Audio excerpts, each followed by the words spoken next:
আমরা আপনাদের কোনো আশার কথা শোনাতে পাচ্ছি না। বাম দিকে কানের ওপর দিয়ে ঠিক গুলিটা ঢুকছে এবং ডান দিক দিয়ে বের হয়ে গেছে। এখন ওনাকে কৃত্রিম শ্বাস প্রশ্বাসের মাধ্যমে ওনাকে আমরা বাঁচিয়ে রাখছি। এখানে আমাদের নিউরোসার্জন যিনি টিম লিড করেছেন উনি আছেন, উনি আর টেকনিক্যালিটি বলবেন, বাট মূল স্পিরিট এটা হচ্ছে যে একটা ডিকম্প্রেশনের জন্য এখানে ইন্ট্রাক্রিনিয়াল প্রেশার অনেক বেড়ে গিয়েছিল, সেটা কমিয়ে রাখার জন্যে ওনারা এক অংশে ক্রিনিওটমি করেছেন। বলা ভালো যে এখানে আসলে এই কথাটা মেনশন করে যাই আমরা যে বুলেট ইঞ্জুরিটা আসলে এক দিক দিয়ে ঢুকে আরেক দিক দিয়ে বেরিয়ে গেছে। প্রাথমিকভাবে এইটুকু দুটোই দেখা যাচ্ছে, এন্ট্রি এবং এক্সিট। এছাড়া ভেতরে কোনো মেটেরিয়াল আছে কিনা সেটা এখনও নিশ্চিত করে বলা কঠিন, তবে ভেতর থেকে কিছু রেমনেন্টস পাওয়া গেছে যেটা বুলেট কাভারেজ হতে পারে।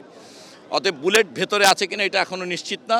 যে এক্সিট উন্ডের ওই অংশ থেকে একটা ক্রিনিওটমি করে প্রেশার রিলিজ করা হয়েছে, সেই অংশ থেকে ব্রেনটুকু বার হয়ে আছে এখন, এবং ভেতরে ব্লিডিং ছিল, ওখানে ডুরামিটার ওনারা করেছেন, সেগুলো কেটে সেখানে যেটুকু জমা হয়েছিল ফ্লুইড সেগুলো রিমুভ করা হয়েছে, সেটা মূলত ব্লাডও রিমুভ করা হয়েছে।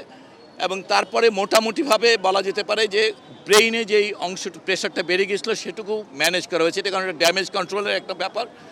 এবং এরপর বাকি অংশটুকু এরপর আবার কিছুক্ষণ আগে ওনার নেজাল ব্লিডিং হচ্ছিল, সেটাও ওনারা ম্যানেজ করেছেন আমাদের চিকিৎসক দল।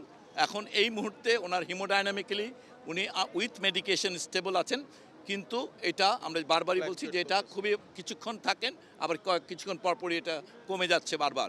সো এটা একটা অনিশ্চিত অবস্থা। ওনার পরিবারের ইচ্ছা অনুযায়ী আমাদের দিক থেকে প্রথমে কম্বাইন্ড মিলিটারি হসপিটালে ব্যবস্থা করা হয়েছিল যে যদি দরকার হয় শিফট করার, পরিবারের ইচ্ছা অনুযায়ী এটা এখন এভার কেয়ারে ওনার ইচ্ছা প্রকাশ করেছেন। আমরা বলবো এটা খুবই ক্রিটিক্যাল এই অবস্থায়, কনজারভেটিভ, মানে কোনো ধরনের কোনো ইন্টারভেনশন করা হবে বলে আমরা মনে করছি না আগামী 72 ঘন্টায়। এটা খুবই ক্রিটিক্যাল, মানে এই অবস্থায় ব্লাড দিয়ে এবং এই যে ফ্ল্যাকচুয়েটিং ডাইনামিক অবস্থাতে আমরা কোনো রকমভাবেই কোনো স্টেটমেন্ট পরিষ্কার দেওয়া কঠিন।